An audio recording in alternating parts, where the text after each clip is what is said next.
Losing about center. A man for the most. Sans and the mama memory not to me can be. We are Bermana, so won't to me talk on to Tintin check. Won't me from the Muncha. What do your friend losing delay man caps or some aqua Kenya? Then so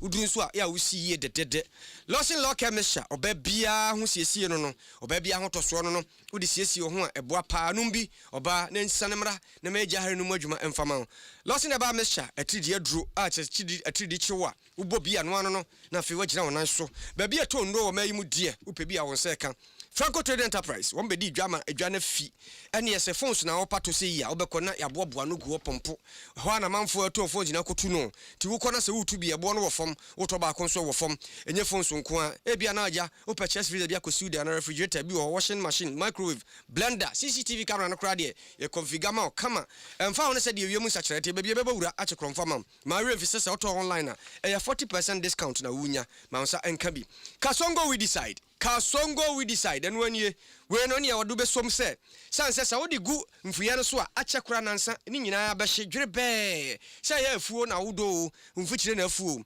kasongo we decide and when you go so the boss wa na fe aye kama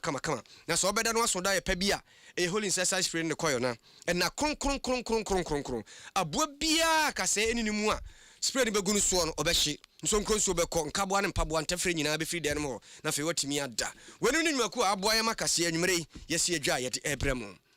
ya fa me na say ampofo agyin obili yaboa fentem from media magiso ye konu no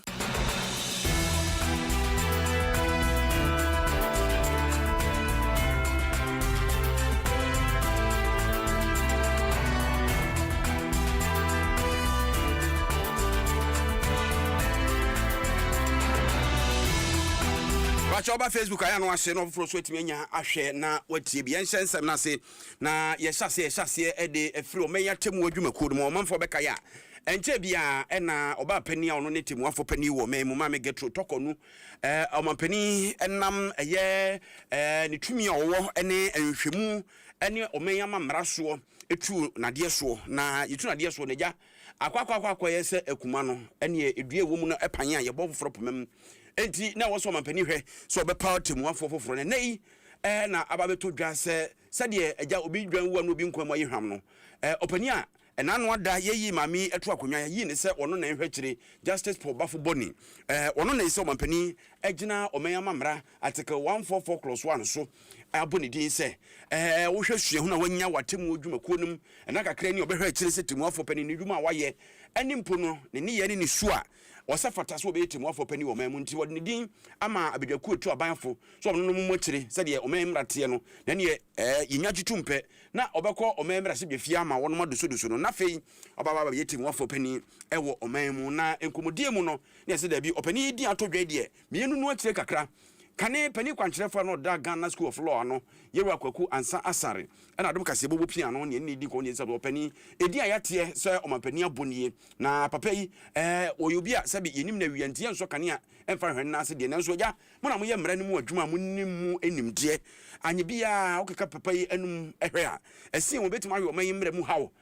oyobi a osefata se okura se dibre no adwuma no betimi ayo ana se de ebi no ebo mo ne sa amanyosam ye awura yatemu adwuma no no sa na tie no so wo de bi ota kwadwu a no yi ne mirika ota preku a no yi na topa ye ka obi a sebe wabene sese ya waso awaso se kraman a obetimi aye sebe eye emre dwumaku mu temwafo pani a na eye bafo boni no judge kuno nyina no one penyi nyeto ye ati peke na ono ye the most senior justice of the Supreme Court na tena constitution no chere no the chief justice the most senior na or na tena dan so ye kano no na se ye de ye juma enti se ekonya no top pa say the most senior no na president eni kono na opa no no di ni din ma o mai no or the command speaker or the amount so we anya me mo akwa Ezadi yes no the Oma near President Ayi Central Sosa Oko Nigeria eka dako kwa na se komyano to dako na the beka or the beka retirement no the nominate no afeli vacancy no ya kan say yemfe no ye lawyer for no ye respect seniority enti se nipa no board kwa na onyare na fi eni na kwa mu a esi no se ye be no chief justice the fact say 1 year now 8 months, no. And yeah, excuse. They do this on your now experience. Now when I say 1.5 years, experience let's do one. And now the more experience now the year to mano. The best answer through now what can. Justice Bafo Boni Paul. And in the brofudin and out say Yura Ansa Asari, Churchilemu, Bena Wabene, said Breno, offer na Oyemu Juman. And said there be opening said none walk out a you, yet Nico Supreme Court, or could Pia be for any more do so no one honky county. I just was I want to say I'm Debrebia, any home and she said, yeah, and to be a winning on TNA, one for penny de Brenadier. Just say, Perifonia Ginny Tumpe, yet no could be a fear, no, so you could do so. I heard some Paduman with my big crying can be on one. I feel maybe pre Nansana, or better from was shy, every Jumediasia, what to me, Aro. Oh, you, a very question. Who said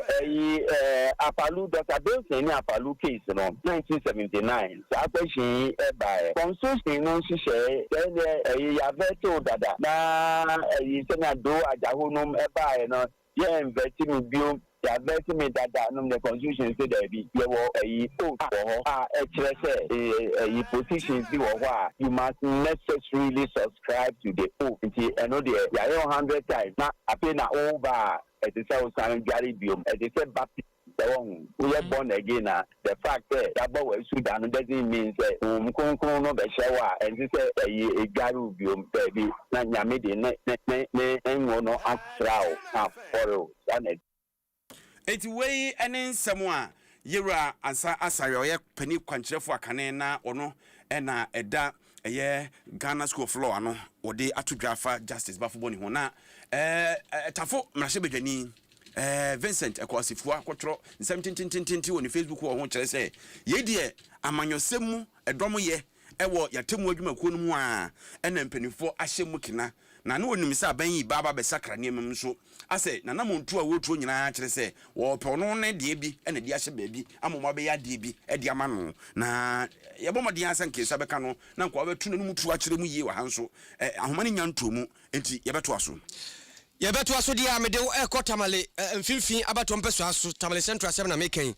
ukoduru ho a meka sei zedie enigi aba ndi samanyuko na fempa ni nyina ne se nanka wo se yekoto aba ma yenya mrahye bedwani obegina mamamfo ho sanse mahye bedwani a wo no wo ho no firimu ya Dr. Mohammed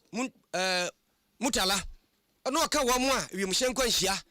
wonom nyaaye no ho na ba se ye no akonwa no yama ne dampan na fe yabobi atuam enti abato komisa sheda se edale dura manyuko a mpeso mpire nyina obi a mfa ne krata amra mepribi NPP amanyuko ne yese wonom de wo nko ye ho ha ne nya nte se LPG force wo mko pribi afi na manyuko ahodo ne bi yi wo mutia afi de ebedu ame ato aba no a no mu nyina atro krata akon abato komisa se aba no ye na nkopere tira koka de NDC be yi no sabre so no mato aba yi Professor Alidu Sedu Mahama se wono ena nkonko girem no nkopere ma NDC amanyuko no ti abato komisa bre no so ye no sa de fuadu ka ho hwa akire se bia obi foforo besa ba ba yini ti so be pribi ni nyina koye hwebu ada na sade wo kire no wo se o mai mamra ye gina so de to aba no CI 127 no e makwan sese okoye konte kura obegina ho na so obi a mpere a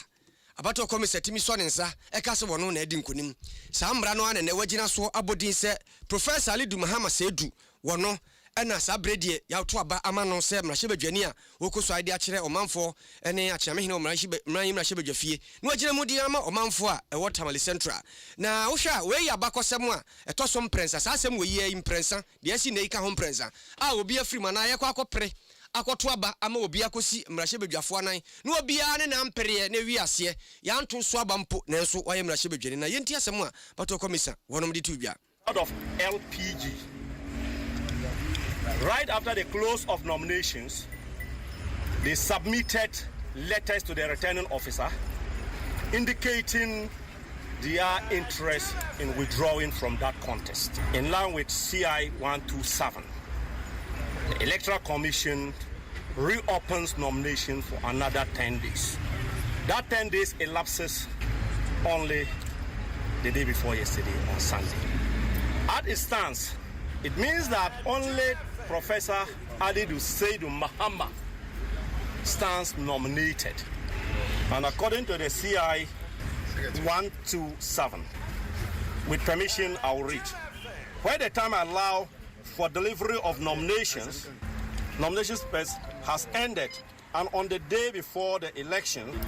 only one candidate stands nominated,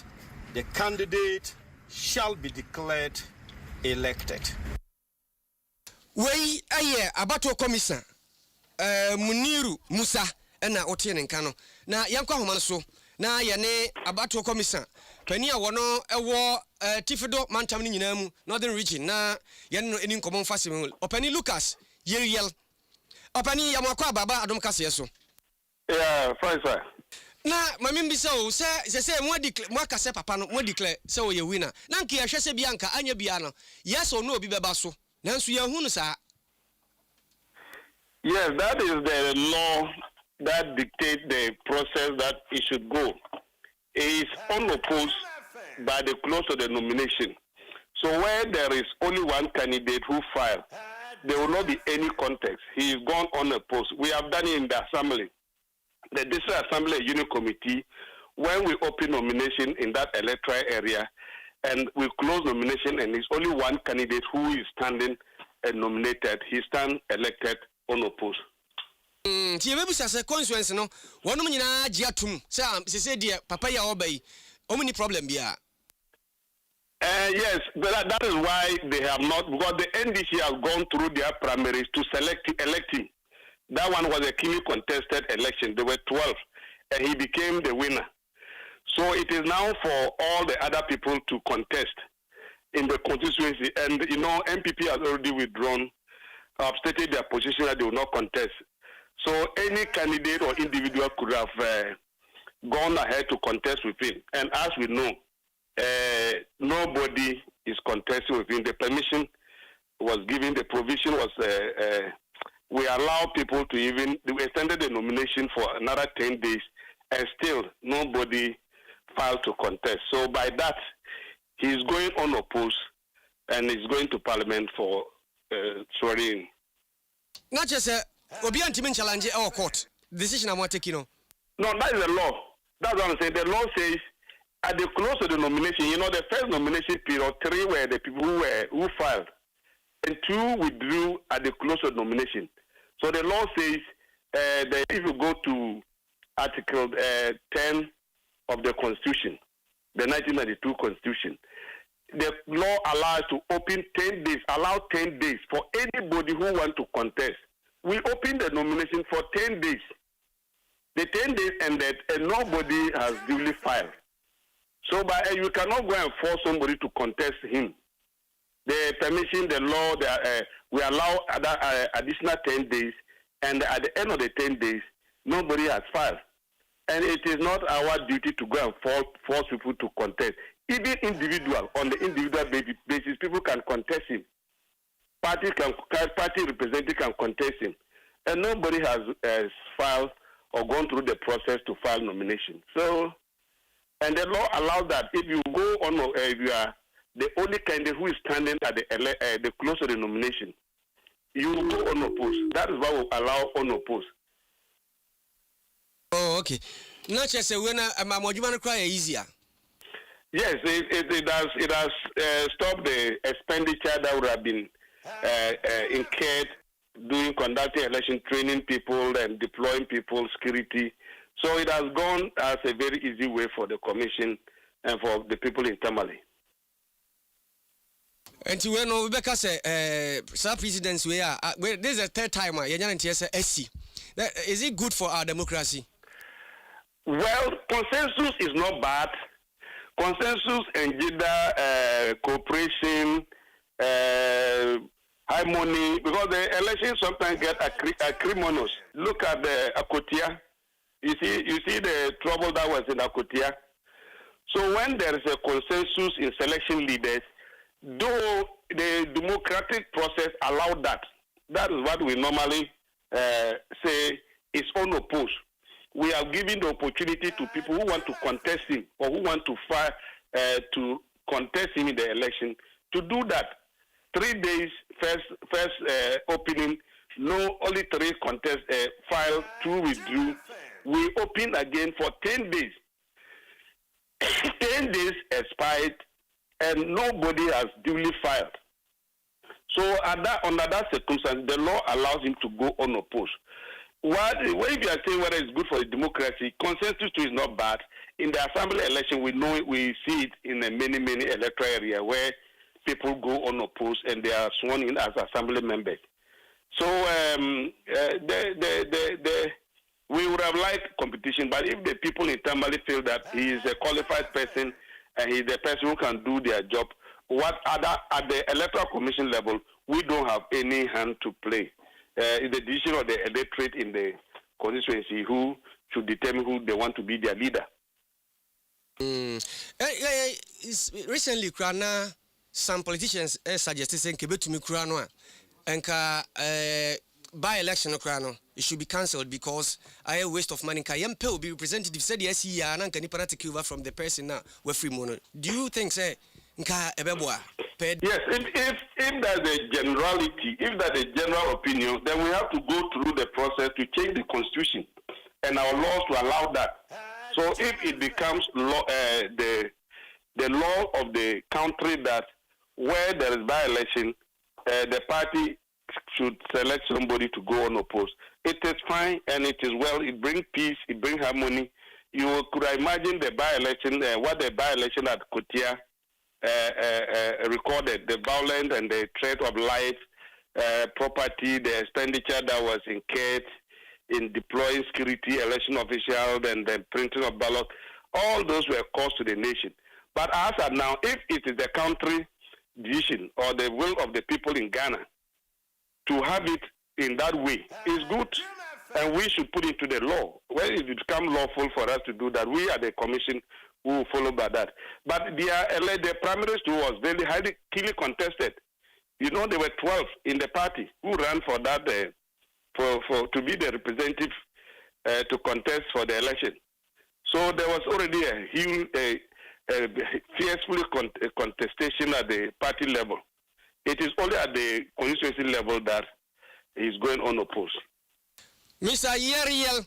and you may yedasi any brown. Thanks so much, sir. Openi, one now, do any creative romantum in your moon, which is about commissar. Not 7 in an often say, I am Rahmu Mujina so. Ubiame pre, Yadebredo to Ubiama, your son of Fudukan Ubiama, a bassa which Namraso. Na chese ya you be assurance as one, and you be obeying Rashibi in Tinuano. Nemo say, or maybe in our crab tum, baby say by election ba, and say a copria. Ni ye mo san se basa akra na kabo bia yi hede nim ti so mani nyina gitum dia ene ne mre be yadwuma ene ye nto aso ni din ye me de pa yeri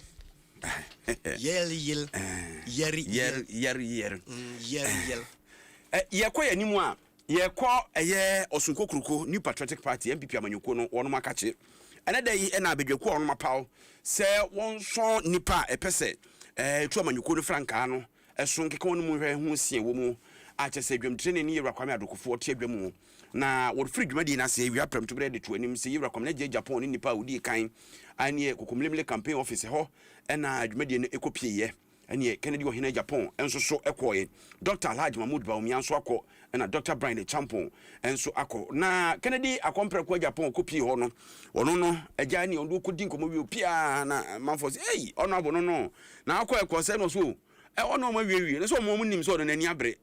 wo gitumi no franka na kwa petumi dia banyeze wo gi akotwiri fie so ati ase ana so wo gi akwa enkugo bi dia ba na wa kire wo se enei uko Asia famu a Asian model no anu ne de kikire man o ba bia ya nipa bia ni hwe no aho afurbo hwe no emwa oman se ba bia wiase ekọ no Asian model na bebo asakra ne emem ene opani eron ne maf kakra yentie ne nsem a odi tudwa. No, not really. You know, I was prepared. I believe I answered all the questions. They know I'm ready to be president of this country. So they really wanted to know why I want to be president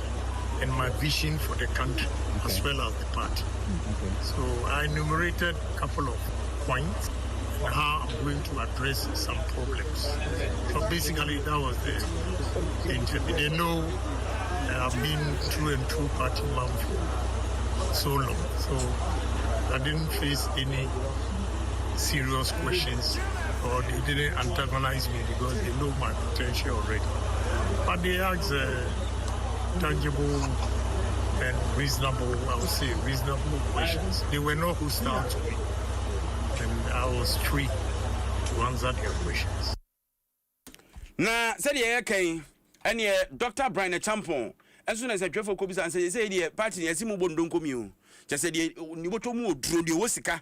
ene betimi apre franka tufo ni nti mu amu wo sika ye yinim mu an was da bi enya sa sebe empreduasa eya na binom kan ne sofi bi adum nye sofi bi ade didum jasa ye ka so bi empre mampani adwa enya franka tufo ma amanyoko ti se MPP a sebe nye so obi a woni wawie bia wo no ho a woro no ho no ape ne ho da bi se wankasa kura ni wawie wo ho a wo so yo obi a sebe utimi ekasa utimi boaboa nipa ano mo no yi sika ede etai wachi se wadwempo no nim die nti je nefakọ na 4 million Ghana cedis na apema mpani adina utimi mo boa bia no emfa emesan wuti a na ne wo se nipa no sebe watopa agudantuom. It's a vetting to see whether I qualify, and as a member of parliament it's very easy to qualify for such a vetting unless you have any other thing against you, and I don't have anything, so we just had a normal conversation about how we're going to move our party forward. As far as I am concerned, it was a requirement that came with the forms that we have to pay a development fee. If you are a presidential candidate, you have to be able to demonstrate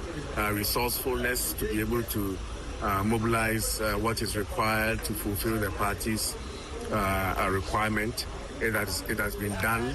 As to whether it is the right amount, fair amount, exorbitant or low, that is up to the party people and the party leadership to decide. I am not for, against. I'm very neutral about it. I think that my team have fulfilled that requirement, and we are ready to embark on our campaign. Dr. Brian Champon and on Dr. Alhaji Mahmoud Baumia, or no Benom Yensayan or no Ekopi ho, no we no, and was say any one man so a ya minka bibika crancheremwe. Nancy Mania Bre, some Kobako, Amaminsi form. Sabe kwase ni tie ni dia so mpre no nti ono no na ni abre papa se afidie enkunimdie no nya bape wo tie sim se akura wa wie vet no so okọ campaign ano no. As you know, I have just been in front of our vetting committee, and we have had very fruitful discussions. They've asked many questions, and I have answered those questions. So I'm very satisfied with my vetting, and I pray that everything is okay. I hope the committee is just as satisfied as I am. I think they will be. That I am very thankful to all of you for making the time to wait for us. I want to thank the rank and file of the party, and I think from vetting we are entering the country to campaign.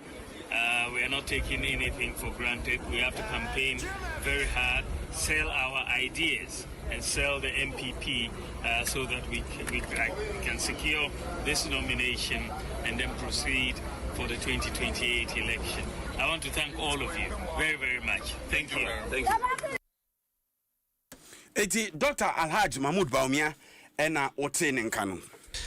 Aha Adom 106.3 FM News Akasebo NAKET na mapia so kafo ye nyina ye si adwa ye pia edema wona mamenkai wo sese wo Ankroba FM dia Axim ho na utie free Axim West FM Elubo Space 87.7 Takwa Pure FM Takwa Rivers FM Wasa Kropon Velvet FM Asankragwa na Radio Shaman so ewo Shama edem den na boat was Fresh FM yenso yasomu aye to biama muntia nche ye beyi ho na fe muso mahu ye na yento akase no so ene NPP amanyoko no mabunu wonom se enuma bi ko etia wom ti obesi montre so ye kire wom asem nyina ne se nansen aban ya oba aye yi ene NPP amanyoko no wom aye chi wom twe wom ase dom ko gina mara no se tie nie wanko yoko a obekọ police atraye ne se de wom di ahotrantwia ne se kusie odina da fie so atrantwia na no mabunu ne se we aya hunuhuna enunti ene ombeti asimontre so ampa omoti simontre so ye de wo so mu ye bia chese pani a wodi wo manimu eye mabundom frefo Salam Mustafa ene odi tu dwase wenum nyina ye nyoma bia frisi ato abawie ya omudi ntwopoto no akoatia wonom ene obugia ya na hey kwanu tum hey kwa ya befa akọ ya befa akọ chese ena fedi ani popo ni ani hahan ne ye de nenam wo so a wo se ye kire ye omo ye omo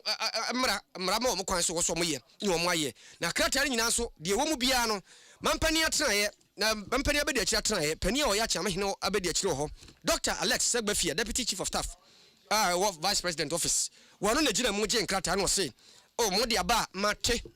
mampani woni ha watu kwan wo ba medini nyina be kwa akoma no na wo de yenti asema Mustafa Salam odi tu dwa no bi ansa. This is petition from us to His Excellency the President. Eni no wo from do na owie sa no anaja Deputy Chief of Staff or Vice President atena or de etu dwa se o wodo mo ase we de say anya bibia o ye kire de obi a ho kwan so ye kire adai say o pesi an bi ti musu ma ye bia we kura bia fe ni mo hyase ene fe number titiri mu na mu pa we ade a jamo abai eno a djuma bia ni ho biom de mba ye ani enti mo de krata no mo de aba masom meje e de akwa akoto mampani ba na madane na me de ama no. And I can assure you that to be given the necessary attention or the appropriate attention that it requires. Our president has always been a democratic, fair leader, following the principles and processes of democracy. And that is why, as you say, Ghana has been seen today as a bastion of democracy in the whole of Africa. So we will look at all the items that you have sent, and I believe everything is within the petition itself. We Deputy Chief of Staff or Vice President atena nene na otie Dr. Alex Segbefia na ene abra ya kire no koso wia no yentie nsem a ehwiegu ye voters na ye no ye emma ye hu ye ama oman Ghana efise niema bi enkoye e wo oman Ghana we mu na wo hye niema IGP we eya ono no kire se na ho odin na owo no ode chi different political party nkrofo a omo oman Ghana mu a omo ka no kure omo criticizing oman no impayinfo no that's the president and the NDC government be enim se mahama heba abebu man na man eti e de rehye nim se so mo pense sa ye be ma se sa ba na o ma ba na se de enim se mahama heba abeku MPP fo no na me se mahama heba obese Ghana na me se mahama heba oba youth fo koma de na me se mahama heba o me na school kra ya basa mahama nya ya life by no ko me ahunta wo de ne me na wie they asu ye ne pe but ye can't check Ghana police say ye ni omu ni how o she Ghana police a nipa bebebe kra ye ne ekuti om se sabi o ka nana kufu ado sabi ni nyansam ni ko hawa on rukutu Ghana police ye be sre IGP ye ni ntopa o she ye papa dampare no oba be kwa wie na asama o kan no a o say e be na ya se oba build o my Ghana security adu ba bi no bi ba ba se no we wo mo kwa ye kire bi ne na wote na Francis say ya wo say we MPP for no twa amanfo twetwe wonum saa twetwe Alex Amankwa wo say Italy dia wo beduru ho a delegacy ho nyina na ye say opani akompre ko Japan wono na sese odi amanyoko nanimu ko me say Pillar 2 wo say mampenda da bedi achi Dr. Mahmoud Bawumia wono na sese odi amanyoko nanimu Stephen Tufo wo say we ye de ne Ken Obeba wono na eba bedi amanyoko nanimu Bernard Botwe asumdwe mafon sa chemda wo say achemda de honorable Ken ye ma no 80% naja odi atra kunwa no so ababa ye Ghana mampani kama sanse mabunu hia adwuma wo mu hia adwuma yenko yanim ane oba Facebook abo ya kire no so de emupi kama eye empumutete de ya na ye pa sisi ende ya kire ende we no position ba se ya adwuma se ya na yo eye no atiasim minim se time no mo power no se ndisi 40 mom so keep fit there exercise there na ene table no dare here no exercise kron anji exercise there pa yonko yanimwe anti we ya poku mensa na say nana adutwum so gina mu bio obobo ye no agya adutwum wom bra ye filing story na onyanko it means say Dr. Adutwum so akwakoduru de eden a ono ne nsem ode betu dwane mu ne ade beba NAKET KASIEBO mu kra na pano NAKET KASIEBO mu na beba nti yaw yenyu obi amfirim yenim se mo yenum Dr. Yaw Adutwum engineer kwamena je Japan Dr. Brian Champon Dr. Alhaji Mahmoud Bawumia na afi Kennedy ohene Japan na yefa ye ni nkire ayi your friend say gomwa nyanya no ben ka so a na se yaka se pa se ehuriye moja be pantim de ka so ne mpotem de anwansem nko a ababa yo anya mfinsia be se aduasa a wo kire mo ni din ni amabam mami yesis wo wu sori ni chese Yesu che na se ni tinyu igu na chi enya asem ketwa na owu de di kan ene asa abusuafo bo amane ye mfa no enkomo kyerere ne ade na obowa na oti nani ena afi de yinim so wasori ya no wonum nkɔhwa na chese mami ene wasan afiri mu biem na yesi ye de mane ye nwanwa pa na assemblyman ono wo nyanya no electoral area Isaac Kwansa achechire mu e de akire ye yenua be ma Kofi Agye na yentie kakra endeda na minya nzida bibisa esi wo me mpaso so ho okwa mututu mika ko na mekoya no mehu se ma mete wo ma obi moro kanu na onye ne nyape Sunday mesha bia incident ni scene na watch the light na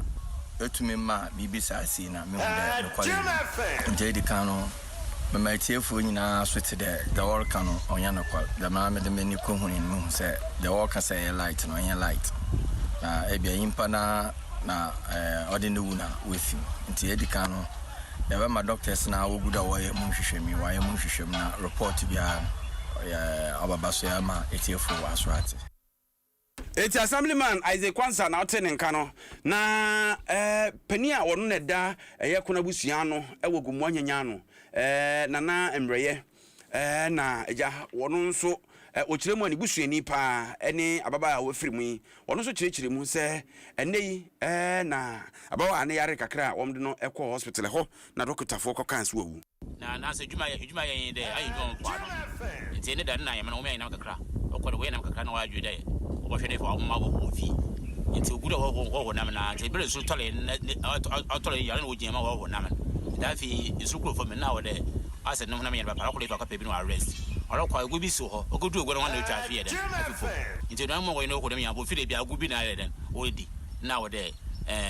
okole nchen yo hwe no wona de no ma yede na wo le ope ambulance be han o ye fe no nchen na wo le ope ambulance na ale den oba na ambulance abala ba fada ma wo de ba yenya no kene wo be yanya no kene ne che de wona de no ma yede ayede na wo salam de awlo ko kasip nti wo ko CP hospital wo ko nurse from gugu no ma tade pay na wo YouTube na no bi no yede wo ko hwe no wotre no ko no so wa nya mede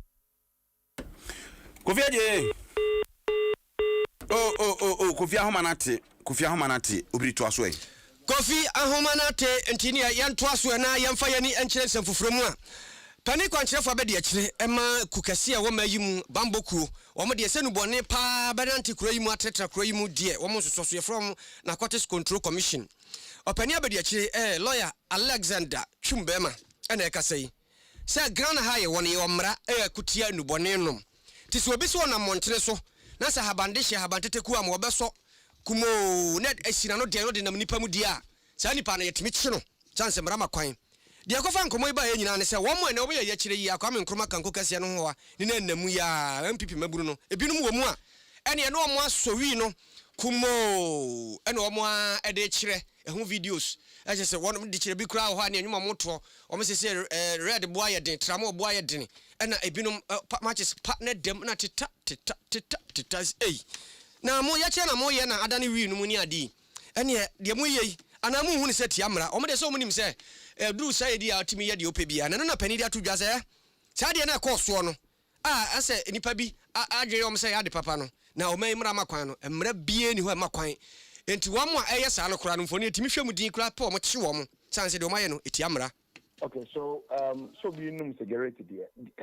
Emran Tiaso Ben security. And enya ne so ban nipam because ya na a lot of the catch us so obi no ame won Kenya wo aye ngusu no. Ya na hu Jesus one mpo do so sin na ekwani mu chen there. Ono am isina no on no. So that's it. And ya na advice abo so ban no nipam. That's the only challenge. I mean the issue with the challenge with it. But in camera say ben security. However, so one we e won nipam na won kokom won because cannabis can never be used for recreational purposes. No law permits that. As far as the CIA and maybe I'm not going to be movie or send them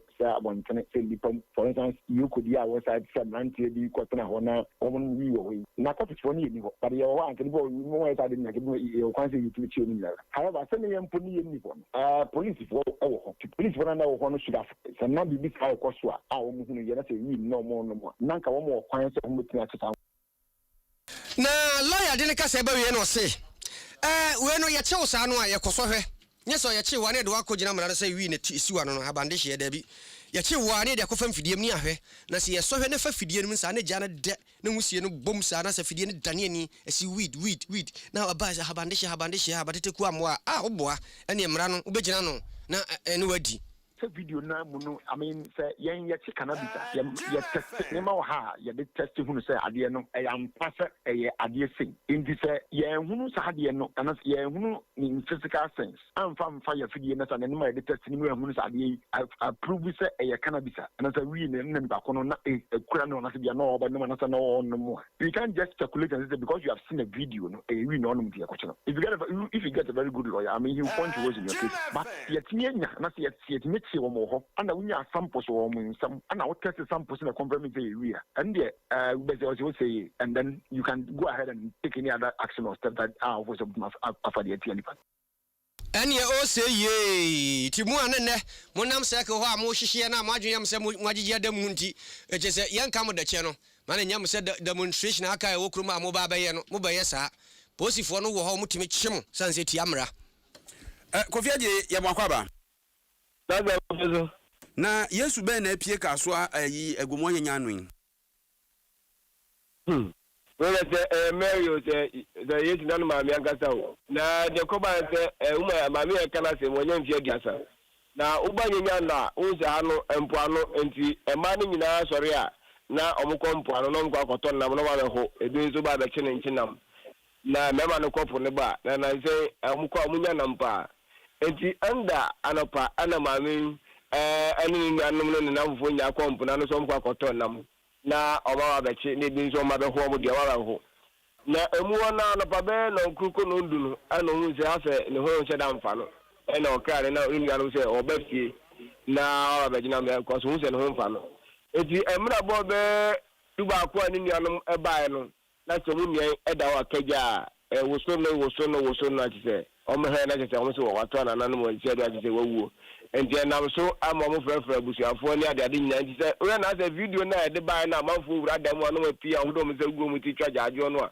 eno ye na video ana tete ma me no dada mo wa wato na nanu e wo nsia do a on kan ho biem enti obi akoba na osu na manfo twa jaajo ti na ntia be na tete esu na o se tele ga na obi wo esu ya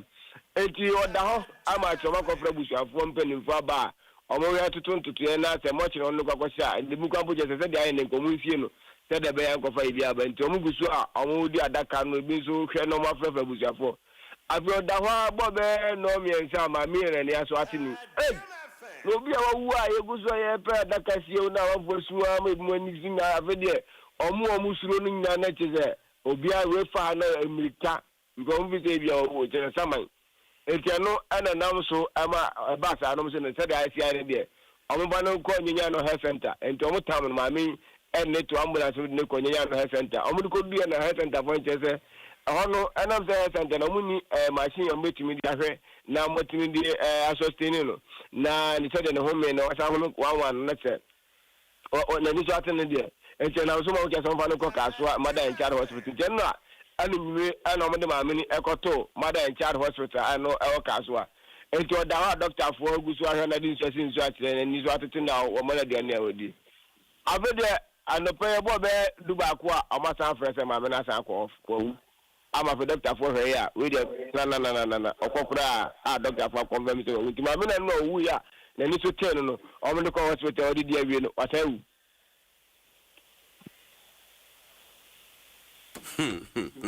na ze na on peso de kombeko minim ebi besa ebi okombo na no na ongo sa na ebi na ebi na komdel enti no ebi o pe last one ebi next one dey akọ na ebi okoye no o ka chenze ebi oni di nche ebi a o me no medi no samra de ene de that nim ka bi ono anga so sa ba bi wan ke bi o betumi a cheche ko e de kosi e enti na se ma me na ubiem Covid mo chire aho we betumi kwa mo fa no to fridge mu ansa mo fa no twere baabi se we o tine ni a wape na interview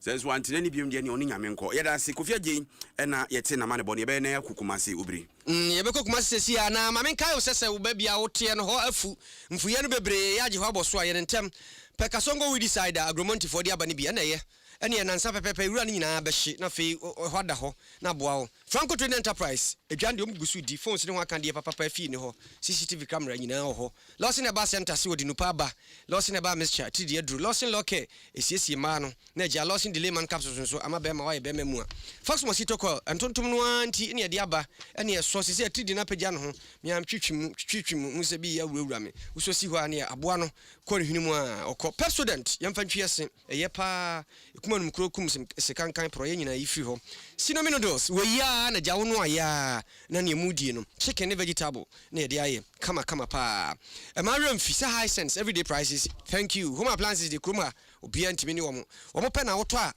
inflation warranty that's one ti de ohia bia ko hono kotobi Time Herbal Center one of the malaria draba your friend Time Herbal Mr. Mbobi sanse malaria no edokro sa no ya na hadwene pa onum ya mfifirete wa na akro no ho atọ otimi adidi DBS yadamo ase ene so person bodan so awom fre wom mba bebo so ama wo mate bo no so ham chichemu num kopem dunum dansi ho niam bia obi hia bi wom ho ni nyina atete bo no so MTN see free after one the wo mu ni say obetima kasa don hwere baako wontu ahwe simadu no wo kasa sima be se dua na ase kakra betwam asa kakra betwam asa first 1 minute na utu and aka bi dem sa MTN everywhere you go na mu just dial star 550 hash star 550 hash na fe prompt no follow dem na de woko yankwai na mansa chiame bimreku omoye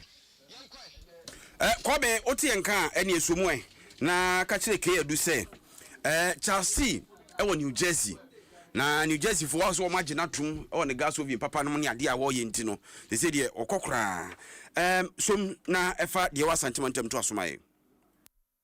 som na efa de wa sentimentum to asomaye na semeda se masomu asante mantama henkro kumasi ha enhira 104.5 edi ameje so ya masachi ame kwadwo be mreku na enche ne nyina keyadu eguna sum se chao sanse na nsan ya na eja onya aka amunu nti watimutie news no pa na masomu asante mantem ha de nei ye betu fa se okode ebresi am otu ne nsembo jabum de yani akokire mu wo amanse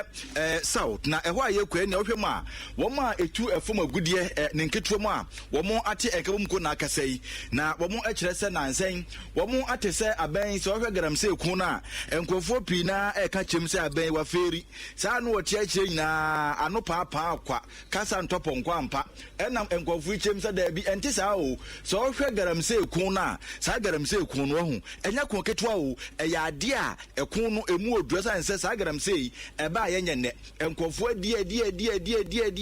enti sa oba na so se bia obetu ase a wanhweye wanim begu ase na ebre to ahoman ene epanyina wono ene hwe ene amansia south small scale miners association no ekonzi kasam so eye owura Isaac Enin ye bon komo no wochem se hwe gram se ekun na enye se bia ene yekote asrafo atana ye ewo bia tu gram se emfa nkakran sanse gram se ekun no eba ye no enye ne nti ade eba ye nso ache no ye mfa pepre ho emfa ntu ho anamo ensem na ekosan ana enye minute ne refa garamsi ana garamsi no aji hin nti etekita ade a chebia osu utu ase ya eyemme ena betumi alen kakra sa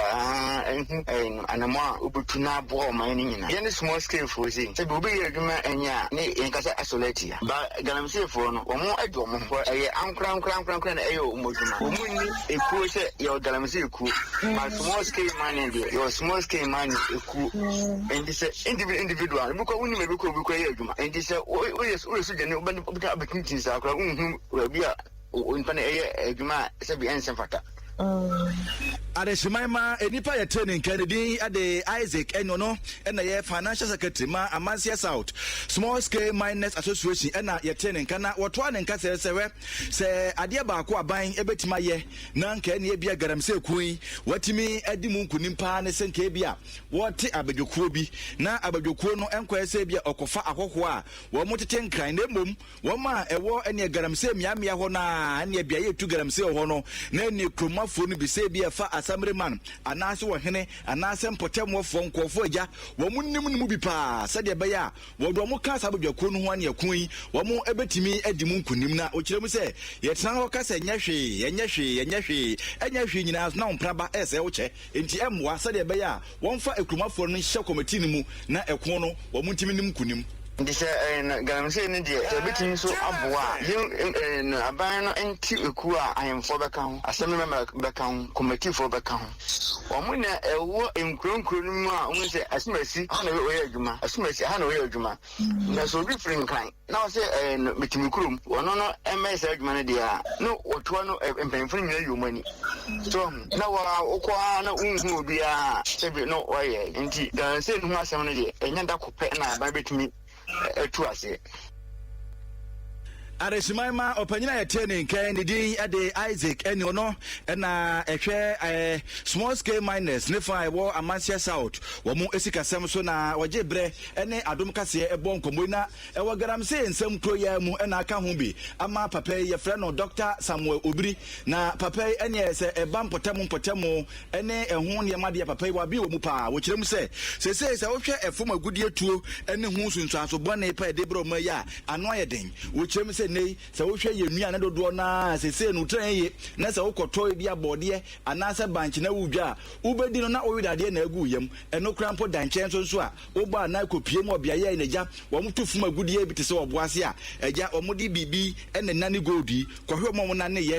yakatwa pɛ so wo mu ni padua ni nyina etwetwa asisi a kyese ano ode ne pa wo kyem se wo hwɛ garamse anase efuma gudie tuo ene ho sunsuanso a ede ebre adasa no a ano ɔdene etimpanifo hwɛ na animanimu ya na mutu a yetu sɛde bɛya yebetimi aboa mani padodo na wo mo etimi ya mutu fuma gudie na asetem agina bran no etimi agina ye na ɔkasa no wɔde ɔboa se mpotem hɔ ye mfato ho. So if you go to Obasa, go other older children, if they remove their shirt and you take a look at their back, they have what we call hyper-stain pigmentation. So that is how their back looks like. Which means that there are also other people what we call the skin characteristics, where you have some small boils that are normally found around the toe, and then when it does, it has a very pungent smell, and when the sore is dries up or the sore is healing, it leaves a very dark that we call it the black. Aresimaima enipayatene nkan ni din ade Dr. Samuel Obiri ono no owo onye the executive director Emma Center for Environmental Impact Analysis ene nei wone enanam la befem fo bon komo na wo chem se nei se wo ko oboase a wo ma enkan tetena eja omutufuma gudie na mu wi a wo mo de sa eja bi enani kohwe omunipadua no wo mo woro mo ho pa obeka se ichoholi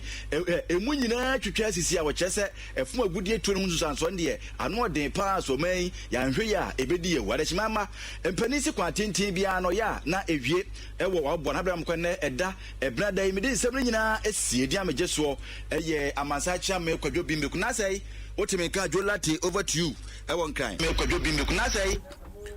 Kobe yada sipi na nyame aduma da memne dai na yenua bema DJ Wana iyo no eba so wo tema committee 2 amanfo nsha ne nso wakokora no wo prampram de ne nso yiyo ne de nyina wo tema committee 2 bebia beda ho ane beye yiye no nti monsha ne nso ne dua momra metayechi na yenya Awana kwa yentie voice of the day namra sisi besides the difference between TV and television any day there is table so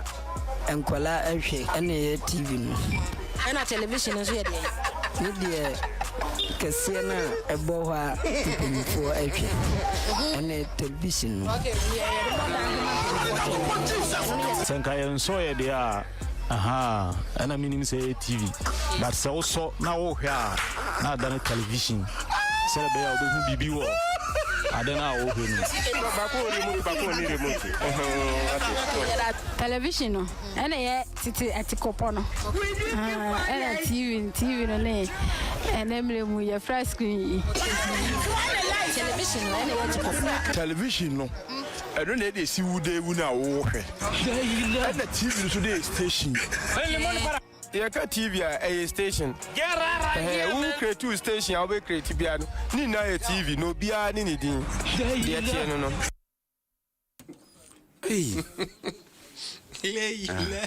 Voice of the day no na my fancy na ye DC a ene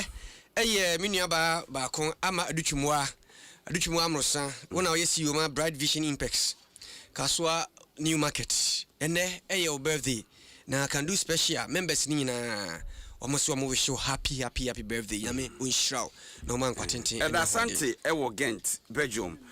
o se o hwe ana wutie enwumere papa and asante ete onka che na we say happy 20th birthday and command a proud daughter Marian Selassie Jaglo midwifery second year